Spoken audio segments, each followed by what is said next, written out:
एक बड़े अखबार ने सीएजी रिपोर्ट के आधार पर शीश महल पर हुए खर्च का खुलासा किया है। जब दिल्ली के लोग कोरोना से जूझ रहे थे,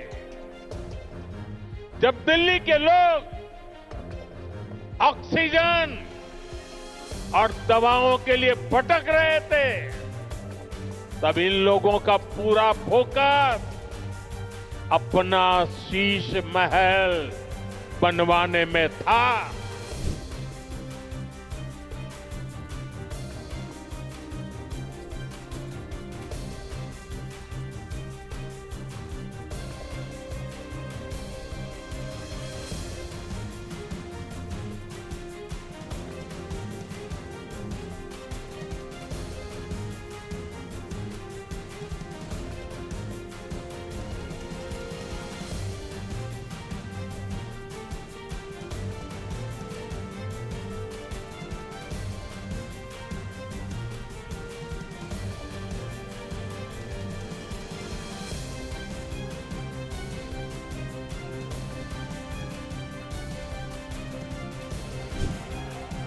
आपदा वालों को कोई भी दायित्व मिलने का मतलब दिल्ली के लोगों को दंड मिलना। आप जैसे ही मेट्रो से उतरते हैं, नेशनल हाईवे से अंदर कॉलोनियों की तरफ रिक्शा लेते हैं, तो हालत खराब हो जाती है। रोड में गड्ढे, गलियों में बहता सीवर का गंदा पानी, चारों तरफ गंदगी, दिल्ली का ये हाल बनाकर रख दिया है आपदा वालों ने। यहां पार्किंग के अभाव में आए दिन लड़ाई झगड़े होते हैं, आस पड़ोस का माहौल खराब होता है, तनाव रहता है।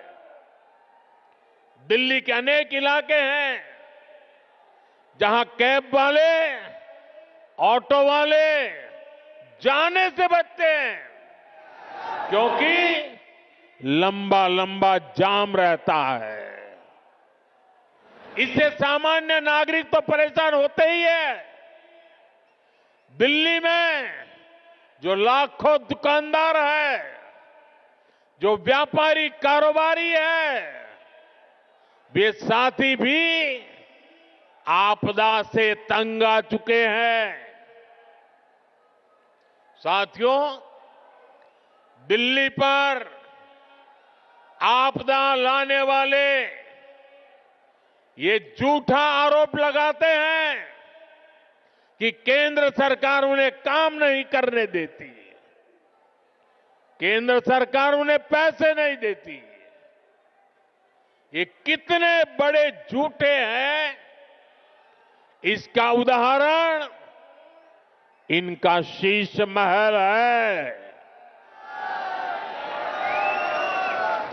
आज ही एक बड़े अखबार ने सीएजी रिपोर्ट के आधार पर शीश महल पर हुए खर्च का खुलासा किया है। और साथियों, आपको ये जानकर के पीड़ा होगी, दर्द होगा, अरे पूरे देश के लोग चौंक जाएंगे जब दिल्ली के लोग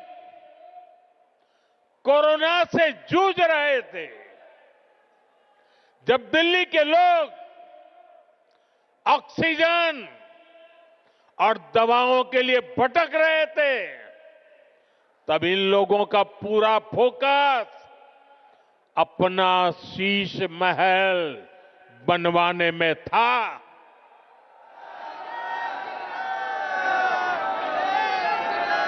इन्होंने शीश महल का भारी भरकम बजट बनाया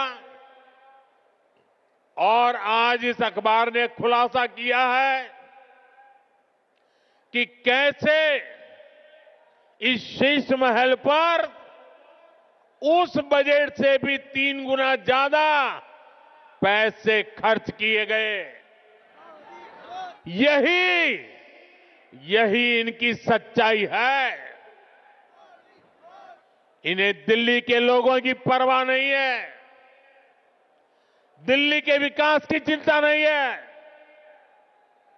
इसलिए ही आज हर दिल्ली वाला कह रहा है, आपदा नहीं सहेंगे,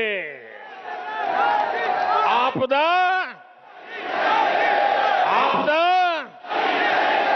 बदल के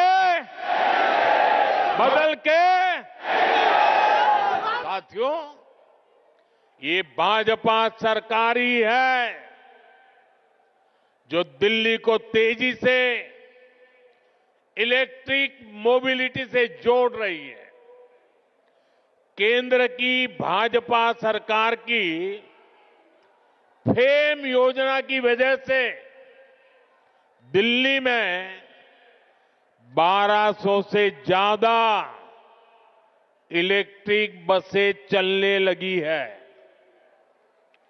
वहीं आपदा वालों ने दिल्ली के ट्रांसपोर्ट सिस्टम को तबाह करने में कोई कोर कसर बाकी नहीं छोड़ी। ये आपदा वाले बसों की मेंटेनेंस पर बिल्कुल ध्यान नहीं दे रहे हैं। इसका नुकसान दिल्ली के सामान्य नागरिकों को उठाना पड़ा। साथियों, जब से मैंने आपदा का कच्चा चिट्ठा खोला है, तब से आपदा वाले तिल मिलाए हुए हैं। इन लोगों ने 10 साल तक दिल्ली को बेहाल रखा और आज लोग इन्हें आपदा कहते हैं तो ये मुझ पर भड़क रहे हैं। देखिए तो सही क्या हाल बना रखा है दिल्ली का। गर्मी आती है तो पीने के पानी के लिए मारामारी, बरसात आती है तो जल भराव से परेशानी, सर्दी आती है तो प्रदूषित हवा में सांस लेना मुश्किल। दिल्ली के लिए इन लोगों ने हर सीजन, हर मौसम आपदा काल बना दिया है। दिल्ली वालों की ऊर्जा रात साल भर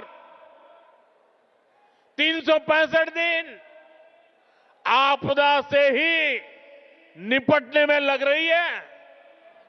इसलिए दिल्ली से आपदा हटेगी तो ही विकास का, सुशासन का डबल इंजन आएगा।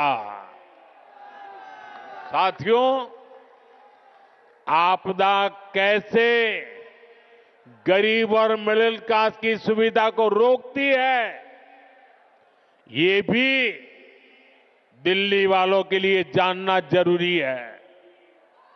आपदा सरकार यहां प्रधानमंत्री आवास योजना तक को ठीक से लागू नहीं कर रही, यानी गरीबों के लिए पक्के घर बनाने में रोड़े अटका रही है। दिल्ली में पुरानी योजनाओं के तहत बने करीब 30,000 घर खाली पड़े हैं। आपदा वालों ने दिल्ली के लोगों को ये घर आवंटित नहीं किए।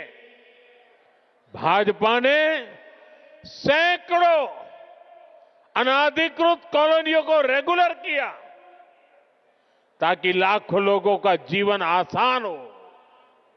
लेकिन आपदा सरकार इन कॉलोनियों में पानी और सीवर की समस्या का समाधान नहीं कर रही है। साथियों, आपदा तो दिल्ली वालों के जीवन पर भी छाई हुई है। देश भर में करोड़ों परिवारों को आयुष्मान योजना के तहत मुफ्त इलाज मिल रहा है। देश में हर परिवार के करोड़ों बुजुर्गों को भी मुफ्त इलाज मिलना तय हो चुका है। लेकिन आपदा वाले अभी भी अड़े हुए हैं कि आयुष्मान योजना यहां लागू नहीं होने देंगे। ये दिल्ली के हर परिवार का, यहां के हजारों बुजुर्गों का बहुत बड़ा नुकसान है। इतना ही नहीं, ये हमारे बुजुर्गों का अपमान है।